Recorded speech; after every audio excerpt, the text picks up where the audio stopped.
தருமபுரி மாவட்டம் பென்னாகரம் அருகே பெரிய கடைமடை கிராமத்தில் கோவில்களுக்கு செல்லும் பாதை உள்ள நிலத்தை வாங்கிய தனிநபர் கம்பி வேலி அமைத்துள்ளதால் அந்த பாதையை பயன்பாட்டிற்கு மீட்டு தரக்கோரி கிராம மக்கள் சாலை மறியல் போராட்டத்தில் ஈடுபட்டுள்ளனர்.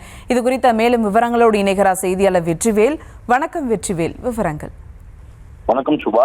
அதாவது தருமபுரி மாவட்டம் பென்னாகரம் அருகே இருக்கக்கூடிய மஞ்சநாக்கிநிலை ஊராட்சிக்கு உட்பட்ட பெரிய கடமடை கிராமத்துல தனிநபர் ஒருத்தர் அவருக்கு சொந்தமான 15 ஏக்கர் பட்டா நிலம் இருக்குது. இந்த நிலத்துல காலங்காலமாக அந்த வழியில கிராம மக்கள் வனப்பகுதியை ஒட்டி இருக்கக்கூடிய ஒப்பலக்குண்டு முனியப்பன், பொன்மான் முனியப்பன் ஆகிய இரு கோயில்களுக்கும் வழிபாடு செய்யறதுக்கு புது பாதையா பயன்படுத்தி வந்திருக்காங்க.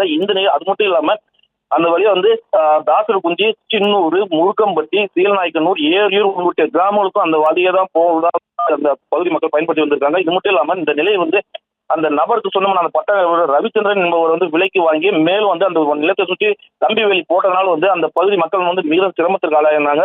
அது மட்டும் இல்லாம அந்த ரவிச்சந்திரனை விட அந்த கிராம மக்கள் பேச்சுவார்த்தை நடத்தியும் அவருக்கு அந்த உடன்பாடாதனால் வருவாய்த்துறை மற்றும் மாவட்ட ஆட்சியர் தொடர்ந்து அந்த மக்கள் புகார் கொடுத்து வந்திருக்காங்க. அது மட்டும் இல்லாம இந்த புகாரின் அடிப்படையில் யாரும் எந்த வருவாய்த்துறையும் மாவட்ட நிர்வாகமும் எந்த நடவடிக்கை எடுக்காதனால இன்னைக்கு திடீர்னு அந்த மேச்சேரி பெண்ணாறு ரோட்ல திடீர்னு அந்த கிராம மக்கள் அனைவரும், அதாவது கிட்டத்தட்ட 300க்கும் மேற்பட்ட கிராம மக்கள் தொடர்ந்து திடீர்னு சாலை மறியலில் ஈடுபட்டாங்க. அது மட்டும் இல்லாம தங்கள் அந்த இடத்துக்கு தகவல் அறிவு வந்த காவல்துறையினர் அவங்களோட பேச்சுவார்த்தை நடத்தியும் அந்த கிராம மக்கள் உடன்படாத திடீர்னு அந்த பகுதி மக்கள் அனைவரும், அதாவது ஆண்கள் பெண்கள் எல்லாம் வலுக்கட்டாயமாக அவங்களை கைது செஞ்சிருக்காங்க. இதனால் அந்த பகுதியில் பெரும் பரபரப்பு ஏற்பட்டிருக்கு. அது மட்டும் இல்லாமல் இந்த சாலை மறியல் சுமார் 2 மணி நேரத்துக்கு மேலாக நடந்ததுனால காவல்துறையினர் தொடர்ந்து பேச்சுவார்த்தை நடத்திருக்காங்க. அது மட்டும் அதனால விவரங்களுக்கு நன்றி வெற்றிவேல்.